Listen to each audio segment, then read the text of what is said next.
വിധിയുടെ പരീക്ഷണത്തിൽ തോറ്റുപോവാതെ ഹൃദയവും കയ്യിലേന്തി ഈ ഭൂമിയിൽ ജീവിക്കാനുള്ള നിയോഗം ലഭിച്ച ഒരു സ്ത്രീയെ പലർക്കും അറിയുമായിരിക്കും. അതെ, സാൽവ ഹുസൈൻ എന്ന ഈ വനിത ലോകമെമ്പാടുമുള്ള ആളുകൾക്ക് ഒരു പ്രചോദനം തന്നെയാണ്. സാൽവയുടെ അതിജീവനത്തിന്റെ പോരാട്ട കഥ നമ്മളെ വിസ്മയിപ്പിക്കുന്നതാണ്. വർഷങ്ങളായി ഇവർ ജീവിക്കുന്നത് കൂടെ ഒരു ബാഗും കയ്യിലേന്തിക്കൊണ്ടാണ്. അത് വെറും ഒരു ബാഗല്ല, മറിച്ച് സാൽവയുടെ ജീവൻ തന്നെ ആ ബാഗിനുള്ളിലാണ്. ഭർത്താവ് അൽ ഹുസൈനും 2 മക്കളും അടങ്ങുന്ന സന്തോഷകരമായ ജീവിതമായിരുന്നു സാൽവയുടേത്. രണ്ടാമത്തെ കുട്ടി ജനിച്ച് 6 മാസം കഴിഞ്ഞപ്പോഴാണ് സാൽവയ്ക്ക് ചില ആരോഗ്യ പ്രശ്നങ്ങൾ ഉണ്ടാകുന്നത്. വിശപ്പില്ലായ്മയും ശ്വസിക്കാനുള്ള ബുദ്ധിമുട്ടും ക്ഷീണവും ജീവിതത്തെ കാര്യമായി ബാധിച്ചു. തുടർന്നുള്ള ആശുപത്രിയിലെ രോഗനിർണയം ആ കുടുംബത്തെ ഭയപ്പെടുത്തുന്നതായിരുന്നു. സാൽവയുടെ ഹൃദയത്തിന് ഗുരുതരമായ തകരാറ് സംഭവിച്ചിരിക്കുന്നു. ചികിത്സ വൈകിയാൽ ജീവൻ വരെ അപകടത്തിലാകുമെന്നാണ് ഡോക്ടർമാർ പറഞ്ഞത്. ഹൃദയം മാറ്റിവെക്കുക എന്നത് മാത്രമാണ് ഇതിന് പ്രതിവിധിയെന്നും ഡോക്ടർമാർ വിധിയെഴുതി. എന്നാൽ ഇവരുടെ നില അത്യന്തം ഗുരുതരമായതിനാൽ പുതിയൊരു ഹൃദയത്തിനായി കാത്തിരിക്കാനുള്ള സമയമുണ്ടായിരുന്നില്ല. കൂടാതെ ആ സമയം സാൽവയുടെ ആരോഗ്യം ഒരു ശസ്ത്രക്രിയയ്ക്കും താങ്ങാൻ കഴിയുന്ന അവസ്ഥയിലുമായിരുന്നില്ല. എല്ലാ പ്രതീക്ഷകളും അസ്തമിച്ചു എന്ന് തോന്നിയ സമയത്താണ് ലണ്ടനിലെ ഹാരഫീൽഡ് ഹോസ്പിറ്റലിലെ ഡോക്ടർമാർ ലോകം കണ്ടിട്ടുള്ളതിൽ വെച്ച് ഏറ്റവും ധീരമായ ഒരു തീരുമാനത്തിലേക്ക് എത്തുന്നത്.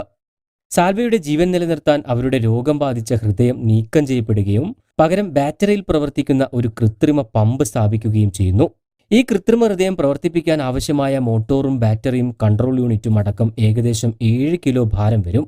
ഇത് ശരീരത്തിന് അകത്ത് സ്ഥാപിക്കാൻ കഴിയില്ല. അതുകൊണ്ട് കൃത്രിമ ഹൃദയത്തെ പ്രത്യേക ട്യൂബുകൾ വഴി പുറത്ത് സ്ഥാപിച്ചിട്ടുള്ള ബാക്ക് പാക്ക് യൂണിറ്റുമായി ബന്ധിപ്പിക്കുന്നു. ഇതായിരുന്നു ഡോക്ടർമാർ സാൽവയുടെ ജീവൻ രക്ഷിക്കാനായി കണ്ടെത്തിയ മാർഗം. താൽക്കാലികമായി ജീവൻ നിലനിർത്താൻ കൃത്രിമ ഹൃദയം ഘടിപ്പിക്കുന്ന സംവിധാനങ്ങൾ അന്ന് നിലവിലുണ്ടെങ്കിലും പക്ഷേ സാൽവയുടെ ആരോഗ്യം പരിഗണിച്ച് ഡോക്ടർമാർ അവൾക്ക് നിർദ്ദേശിച്ചത് ഒരു പൂർണ്ണമായ കൃത്രിമ ഹൃദയമായിരുന്നു. മറ്റൊരു വഴിയുമില്ല എന്ന് കണ്ടതോടെ സാൽവയുടെ കുടുംബം ഇതിന് സമ്മതം മൂളുകയും ചെയ്തു. അങ്ങനെ മണിക്കൂറുകൾ നീണ്ട ശസ്ത്രക്രിയയ്ക്കൊടുവിൽ ഡോക്ടർമാർ വിജയകരമായി തന്നെ സാൽവയുടെ യഥാർത്ഥ ഹൃദയം മാറ്റി പകരം കൃത്രിമ ഹൃദയം സ്ഥാപിച്ചു. 1 മിനിറ്റിൽ 138 തവണ വായു പമ്പ് ചെയ്യുന്ന ഒരു ഇലക്ട്രിക് മോട്ടോറായിരുന്നു ബാക്ക് പാക്കിലുണ്ടായിരുന്നത്. ഈ പമ്പ് 2 വലിയ പ്ലാസ്റ്റിക് ട്യൂബുകൾ വഴി വയറിലൂടെ നെഞ്ചിലെ കൃത്രിമ അറയിലേക്ക് വായു എത്തിക്കുന്നു. ഈ വായുവാണ് രക്തത്തെ അവരുടെ ശരീരം മുഴുവൻ തള്ളിവിടുന്നത്. സാൽവയുടെ ഓരോ ചലനത്തിലും ഈ ബാഗിൽ നിന്നുള്ള ഒരു പ്രത്യേക ചീവീടിന് സമാനമായ ശബ്ദം കേൾക്കാം. അത് ഒട്ടും അരോചകമായ ഒരു ശബ്ദമല്ല, അതാണ് സാൽവയുടെ ജീവന്റെ താളം അഥവാ ഹൃദയമിടിപ്പ്. നെഞ്ചിൽ അനുഭവപ്പെടുന്ന നേരിയ വിറയലും ഈ മോട്ടോറിന്റെ ശബ്ദവും വെച്ച് അവർക്ക് ഇപ്പോഴും ജീവിക്കാൻ കഴിയുന്നുണ്ടെങ്കിൽ അതിന് കാരണം ഈ യന്ത്രവും അതിലുപരി അവരുടെ ആത്മവിശ്വാസവും തന്നെയാണ്. എന്നാൽ സാൽവയുടെ ഈ അതിജീവനത്തിന് മറ്റൊരു കറുത്ത വശം കൂടിയുണ്ട്. ഒരു നിമിഷം പോലും സാൽവയ്ക്ക് ഈ ബാഗില്ലാതെ ജീവിക്കാൻ കഴിയില്ല. ബാഗിലെ ബാറ്ററി തീർന്നാൽ അല്ലെങ്കിൽ മോട്ടോർ തകരാറിലായാൽ സാൽവയുടെ ജീവൻ അപകടത്തിലാകുന്നു.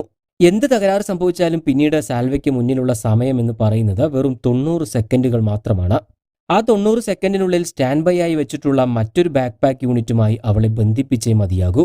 ഈ സമയപരിധിയാണ് അവരെ ഭയത്തിന്റെയും ജാഗ്രതയുടെയും നിഴലിലാക്കുന്നത്. എങ്കിലും ഈ വെല്ലുവിളികളൊന്നും സാൽവയുടെ ആത്മവിശ്വാസം ഒരിക്കലും തകർക്കുന്നില്ല. ഇപ്പോഴും ചിരിച്ചുകൊണ്ട് അവർ ജീവിതം ആഘോഷിക്കുകയാണ്. പരിമിതികൾ ഉള്ളതുകൊണ്ട് തന്നെ സാൽവയ്ക്ക് ഒരിക്കലും ഒറ്റയ്ക്ക് പുറത്തേക്ക് പോകാൻ കഴിയില്ല. അവർക്കൊപ്പം ഭർത്താവോ അല്ലെങ്കിൽ ഒരു പരിചാരകനോ എപ്പോഴും ഉണ്ടായിരിക്കും. ചെറിയ കാരണങ്ങൾക്ക് പോലും ജീവിതം അവസാനിപ്പിച്ചു കളയുന്ന ഇന്നത്തെ തലമുറ സാൽവയുടെ ഈ കരുത്തുറ്റ ജീവിതം കണ്ടുപഠിക്കണം. ഏതു പ്രതിസന്ധിയിലും ജീവിതം മുന്നോട്ട് കൊണ്ടുപോകാൻ കഴിയുമെന്ന് അവർ ഇപ്പോഴും തെളിയിച്ചുകൊണ്ടിരിക്കുകയാണ്.